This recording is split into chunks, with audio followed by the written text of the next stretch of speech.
देखिए दोस्तों, ये सवाल मैक्सिमम मेरे पास काफ़ी दिनों से आते भी रहते हैं कि सर मैं शादी तो कर लिया लेकिन पत्नी अब उसके मायके पे रह के पढ़ाई करना चाहती है, पढ़ना चाहती है, ना तो मेरे साथ रहना चाहती है।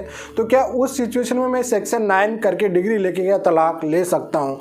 ये रॉकी सिंह का सवाल है, एक सब्सक्राइबर है उन्होंने पूछा और मैक्सिमम ये सवाल मेरे कॉमेंट में कहीं बार आए भी है, तो मैं सोचा इस पर एक वीडियो बना देता हूँ। तो चलिए दोस्तों, नो टाइम पास नो बकवास, सीधा करते हैं काम की बात। मैं हूँ हंस। सेकंड बात दोस्तों, कमेंट में नंबर ना छोड़े।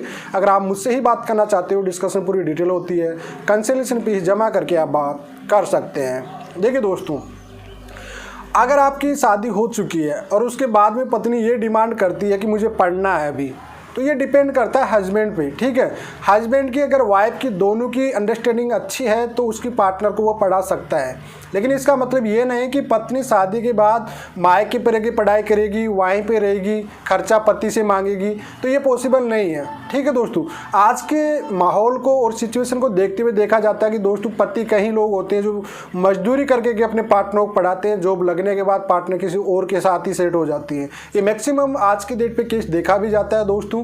इस सिचुएशन में अगर आपकी पत्नी ये कंडीशन आपके साथ रख रही कि मुझे आपको साथ में नहीं रखना है, मुझे नहीं रहना है, मुझे स्टडी करना है, देखो पढ़ाई करने से आप रोक नहीं सकते हो, उसकी फ्रीडम लाइफ है, वो कुछ भी कर सकती है, अच्छी बात है।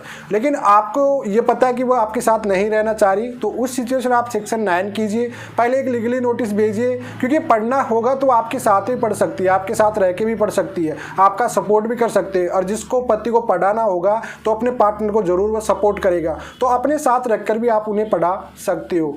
सबसे पहला स्टेप, आपको एडवोकेट से एक लीगल नोटिस भिजवाना है। आना चाहती नहीं आती, 7 दिन के बाद सेक्शन 9 कर देना है। सेक्शन 9 की अगर एक्सपायरी डिग्री आपके फेवर में आ जाती है तो आफ्टर ग्राउंड बना के आप तलाक ले सकते हो, क्योंकि ये डिपेंड करेगा पत्नी को पढ़ाना नहीं पढ़ाना। हस्बैंड की दोनों की अंडरस्टैंडिंग अच्छी है तो पढ़ाएंगे, साथ रह के भी पढ़ा सकता है। लेकिन इसका मतलब ये नहीं कि शादी करने के बाद पत्नी पति के साथ ना रहे। जी हाँ दोस्तों, कॉमन सवाल होता है, कॉमन लोगों के माइंड में काफ़ी सवाल भी आता रहता है। इस वजह से आपको सेक्शन 9 की डिग्री करना चाहिए, सेक्शन 9 करना भी चाहिए। और उसके बाद में अगर पत्नी नहीं आ रही तो आप उसी बेस पे मेंटेनेंस में भी आपको बेनिफिट मिलेगा और मेंटेनेंस के बाद में आपको तलाक भी इजीली वेज में मिल जाएगा दोस्तों, क्योंकि आपके पास एक स्ट्रॉन्ग ग्राउंड हो जाएगा। पत्नी बिल्कुल इंटरेस्टेड है ही नहीं साथ में, और पत्नी के पास ये कोई स्ट्रॉन्ग ग्राउंड नहीं कि वो पढ़ना चाहती है मायके पर रहेगी। अगर उनको पढ़ना ही है तो वो ससुराल में आके हस्बैंड के साथ भी पढ़ सकती है। अगर उसका पार्टनर उसे सपोर्ट करेगा तो वो ससुराल में भी आराम से इजीली वे में पढ़ सकती है। लेकिन अगर ये प्लानिंग है, अभी हाल ही में एक ही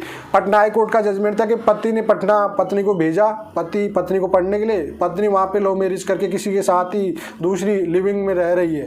तो ऐसे सिचुएशन, ऐसे केसेस काफ़ी देखने को मिलते हैं। काफ़ी हमारे पास तो प्रैक्टिकल, हमारी टीम के पास ऐसे कम से कम 70 या 80 केस होंगे जिन्हें हस्बैंड ने पढ़ाया और वाइफ आफ्टर जॉब लगने के बाद किसी और से शादी कर ली। तो ऐसे केसेस काफ़ी आते हैं। डिपेंड आप पे करता है पार्टनर आपका कैसा है कैसा नहीं है, क्योंकि आपको पार्टनर को आप बेटर जानते हो। अगर आपका रिश्ता चलने योग्य है तो आप सपोर्ट कीजिए अपने पार्टनर को। अगर आपका रिश्ता चलने योग्य नहीं है तो सेक्शन 9 करके आप एक्सेप्ट करके आप तलाक ले सकते हैं। आई होप दोस्तों आपको वीडियो काफ़ी हेल्पफुल रहा होगा। फिर भी कोई सवाल रहता है कमेंट में छोड़िए। चलिए दोस्तों, आज के लिए इतना ही। जय हिंद, वंदे मातरम।